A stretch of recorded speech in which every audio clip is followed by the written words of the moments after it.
Okay, so today I'm going to be installing a dual battery, a second battery for my Minn Kota electric motor on my boat. That's the Minn Kota there. We go out for quite a few hours on the boat, 15, 16, 17 hours.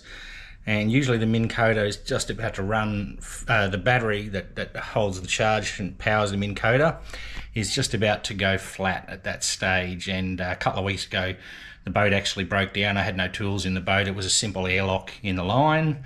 And I only just had enough power to get back to the boat ramp and then leave the person I was at with the boat at that boat ramp whilst I had to ring someone to give me a lift to where my trailer and car was. So I've decided to install a second battery so that problem won't happen again, because I'd probably be able to make it possibly all the way back to the boat ramp where the car was. It might take 5-6 hours going at the way that the electric motor runs at, but you know, we won't have that problem again, and it'll never go flat because I use it as an anchor as well as trolling and, you know, driving around pontoons, whatever. And yeah, it's just a lot better than using the anchor to use the anchor on the Minn Kota. So I'll show you where the motor, where the battery is for this Minn Kota on this boat here. This is a Stesco 5.3 metre boat. It's obviously the back, that's obviously the front. I'll just get the light shining up in there. So that's where the battery is there, that runs the Minn Kota electric motor. So I'm going to install the other battery just down there, strap the two together and wire it up. So that's the second battery that I'll be using. That's a Century battery, and always use a marine battery in a boat.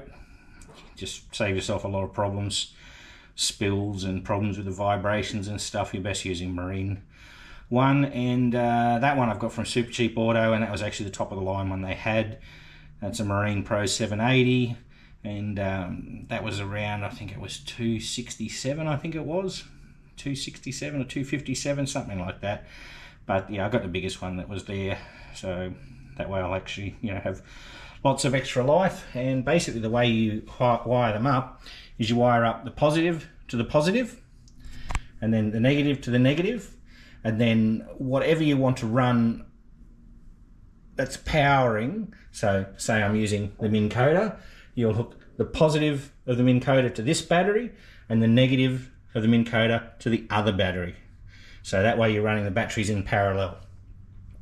If you just run the positive there and the negative there, and then you run your lines to the other battery, this battery will wear out quicker than the other one. You'll get shorter lifespan, like total lifespan I'm talking about, not to going flat lifespan, because in my boat it actually doesn't charge the batteries. It's not wired up to the motor, so I have to charge the batteries each time before I take the boat out. So like I said, positive to positive, negative to negative, and then whatever you're running off that battery, you run positive to one and the negative to the other one, the battery that would be here. So you've got the motor, so you've got the batteries in parallel. That's the best way to do it. You share the load across both the batteries rather than just the one battery. And that is the leads that I will be using. They were 30 bucks each, or 28 bucks each from Super Cheap. It's got a battery terminal on one end, and it's got that connection on the other end. So that can obviously, that one can go to that one, or that one can go to that one. But my battery in the boat doesn't have these, it just has these ones. So I've chosen to go the battery terminal on one end and that connection on the other end.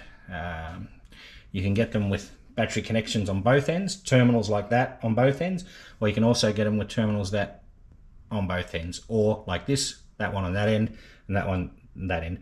So whatever application suits you, suits the batteries that you have fitted, is what you'd go with. But this is what I've had to go with because my Minn Kota only has the small ones here and it screws through the top. It doesn't have the big normal battery post.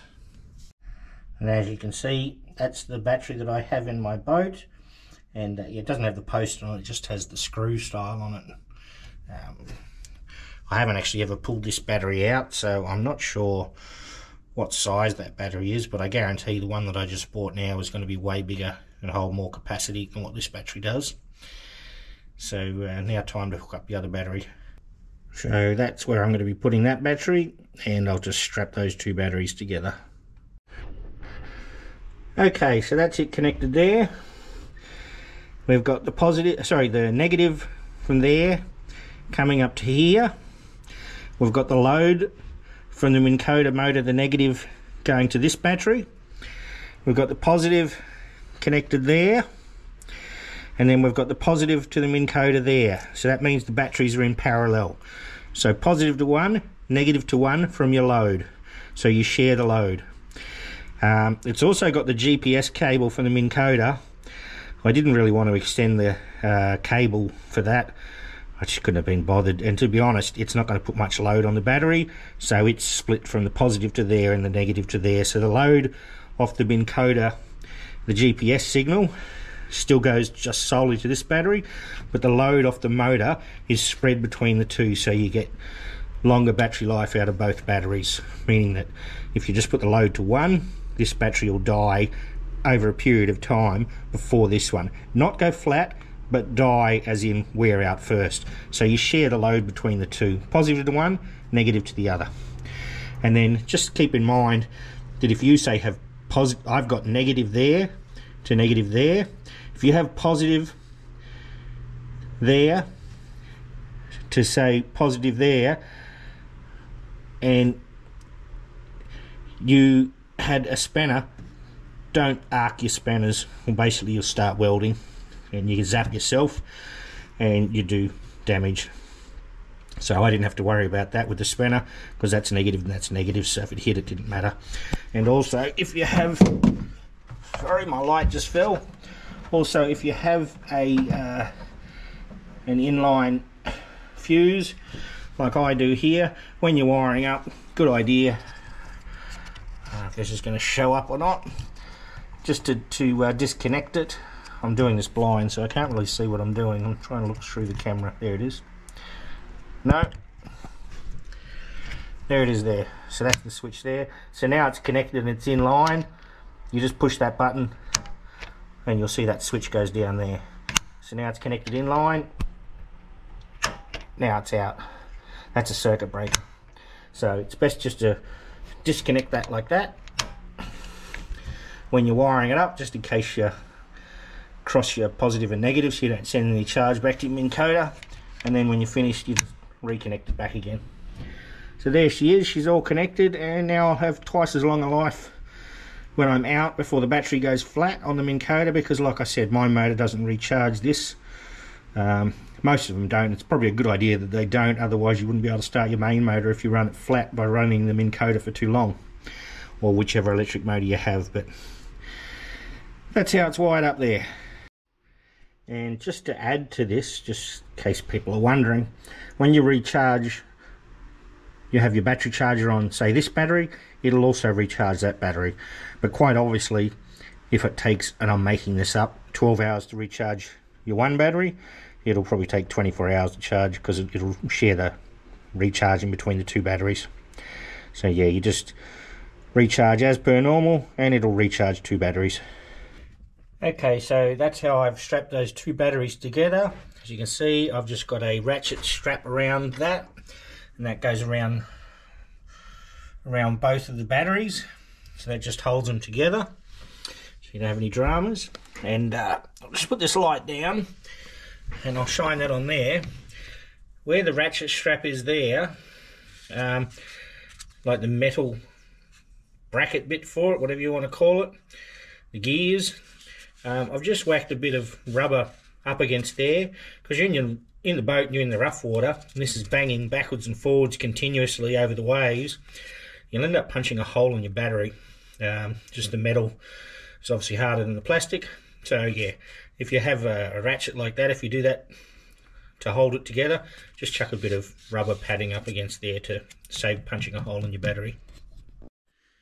And just to adding to a bit more to that, now that I've actually used the dual battery kit, so basically I've been out quite a few times on it now and used it, and one time we went out for about 30 hours and I run the Minn Kota using it as an anchor rather than using the anchor and spooking off all the fish when you rock up.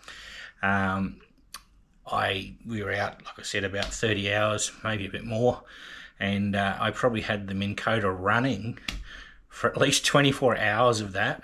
And when I got home, you've obviously got a button you can test to see how much power is left in your Minn Kota. In the Minn Kota, it'll tell you how much power is left from the batteries. I still had over half the battery life left running it for 24 hours. So if I just had the one battery that came with it, that would have gone flat after about 18 or 20 hours at the most.